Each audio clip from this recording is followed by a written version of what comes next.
Si vous êtes une structure gérant des habitats collectifs ou médico-sociaux, ou que vous êtes un aménageur d'infrastructures de recharge de véhicules électriques, les boucliers collectifs gaz-électricité sont pour vous. Alors c'est pour qui? Les boucliers collectifs gaz-électricité sont deux aides qui concernent assez logiquement les acteurs de l'habitat collectif, c'est-à-dire les syndics, copropriétés, bailleurs sociaux, etc. Mais depuis peu, de nouvelles structures sont éligibles au bouclier collectif, pour le gaz comme pour l'électricité. Depuis le 1er juillet 2022, les EHPAD, les structures accueillant des personnes handicapées, l'ensemble des hébergements pour demandeurs d'asile, les résidences sociales, les logements en intermédiation locative ou encore les communautés d'Emmaüs. Depuis le 1er janvier 2023, les structures de l'aide sociale à l'enfance, les établissements de la protection judiciaire de la jeunesse. Et pour l'électricité, seulement à partir du 1er janvier 2023, les aménageurs d'infrastructures de recharge de véhicules électriques bénéficient du bouclier collectif électricité. Alors qu'est-ce que c'est? Les boucliers collectifs sont légèrement différents des dispositifs classiques, type bouclier tarifaire à destination des particuliers. Ce sont à peu près les mêmes calculs, mais ce n'est pas le même fonctionnement, ni les mêmes intermédiaires. Alors les calculs d'abord, et accrochez-vous. Pour l'électricité,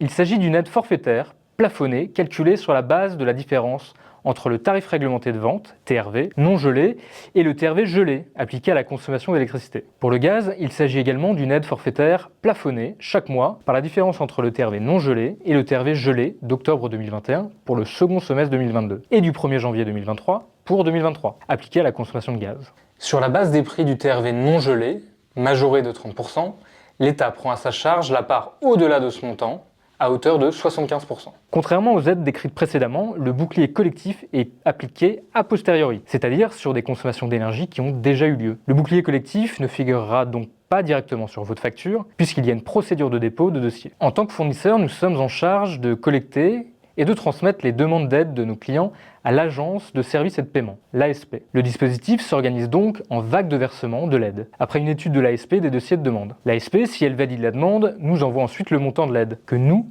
vous reversons directement. Alors comment on bénéficie de l'aide? Pour bénéficier de l'aide, il vous faut remplir une attestation par énergie et par compteur, par point de livraison pour l'électricité et par point de comptage et d'estimation pour le gaz. Il suffit d'attester de son éligibilité une fois pour chaque énergie. Votre attestation sera valable pour l'ensemble des guichets suivants. Nous adressons ensuite vos dossiers à l'ASP qui les traite lors des guichets dédiés. Pour le bouclier collectif gaz, à date, 2 vagues ont été traitées pour la période de consommation s'étalant du 1er novembre 2021 au 30 juin 2022. Une troisième vague portera sur la période de consommation s'étalant du 1er juillet 2022 au 31 décembre 2022. Et vous avez jusqu'au 1er avril 2023 pour déposer les dossiers, donc veillez à envoyer votre attestation avant cette date. Pour le bouclier collectif électricité, une première vague portera sur la période de consommation du 1er juillet 2022 au 31 décembre 2022. Même chose que pour le gaz, on a jusqu'au 1er avril 2023 pour déposer les dossiers. Donc là encore, veillez à bien envoyer votre attestation avant cette date. Si vous ne trouvez pas toutes les réponses à vos questions dans cette vidéo, nous vous avons concocté une foire aux questions que vous trouverez juste en dessous. Aussi, n'oubliez pas que tous les conseils Équateur se tiennent à votre disposition pour vous accompagner dans vos démarches.